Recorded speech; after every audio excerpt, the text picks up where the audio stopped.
Hi everyone, I hope you all are doing well and all of you are safe and healthy. This is Radhika here again, and this video is going to be about how a person who has traits of OCD often attracts another person who can have traits of ADHD and how these couples form. So many of my clients have this issue where this is their pattern. Either they have traits of OCD or ADHD. They might not be very far on the spectrum, but they do have these traits. And then they see their partner having the opposite traits. Like if they're OCD, the partner is more ADHD, and if they are ADHD, the partner is more OCD.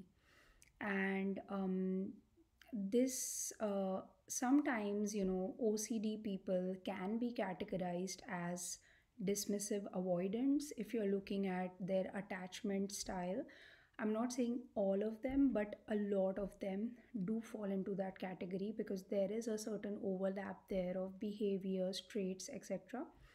And people who have ADHD might fall into the anxious attachment style spectrum, or they could also be the fearful avoidant.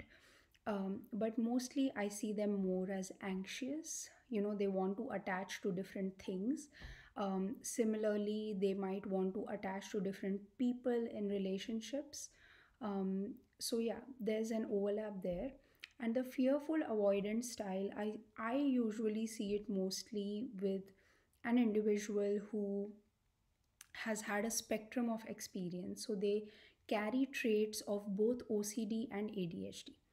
Now, obviously, we all carry these traits inside of us to a certain degree.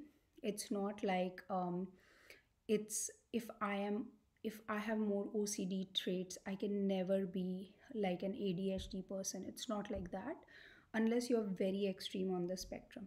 But by and large, most of us have both of these, all of these traits, and we are simply trying to segregate them in order to understand things to a deeper level and to put a name to things.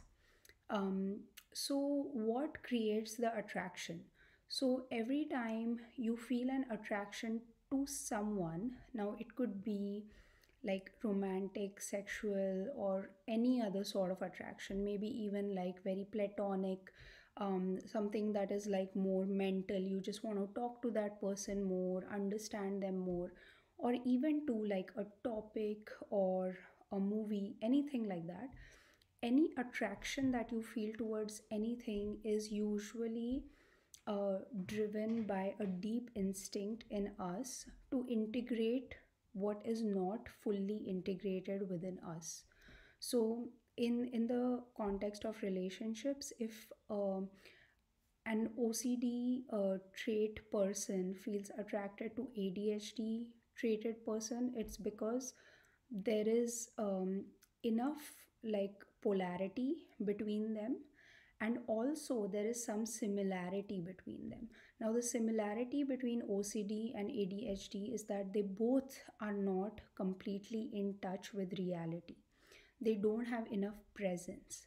So the OCD person wants to control their reality, they want to make it how they want it. And the ADHD person is almost like fleeing from reality. They need things to distract them from the reality that they are living in. And that's the commonality that they have, that they both are not okay with the present moment that they are living in.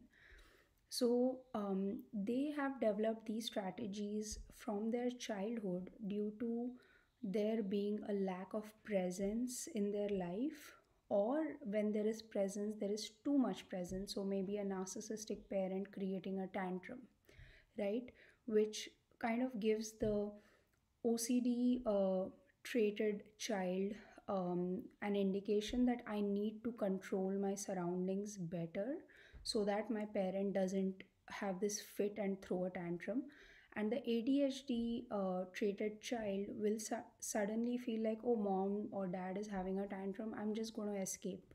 I'm going to play my video games or watch my TV or just go out and play with my friends, attached to someone else. So, this is how these traits have been formed in these kids who have now grown up. And what happens is when you attract the other, there like the OCD person will get triggered by the ADHD person, because the OCD person wants to control everything and the ADHD person wants to escape from it. So it's quite an opposition of how they are trying to deal with their circumstances, and so they find themselves dealing with the problem in different ways, which will trigger the other because they are not on the same page here. So they will have fights and they will go into, like feeling sad about things, etc. And what that will slowly do is they will understand that these are the wounds that they have kind of kind of gotten in their childhood, and slowly through self inspection and self reflection, they will understand why I react the way I react, why my partner reacts the way he or she reacts.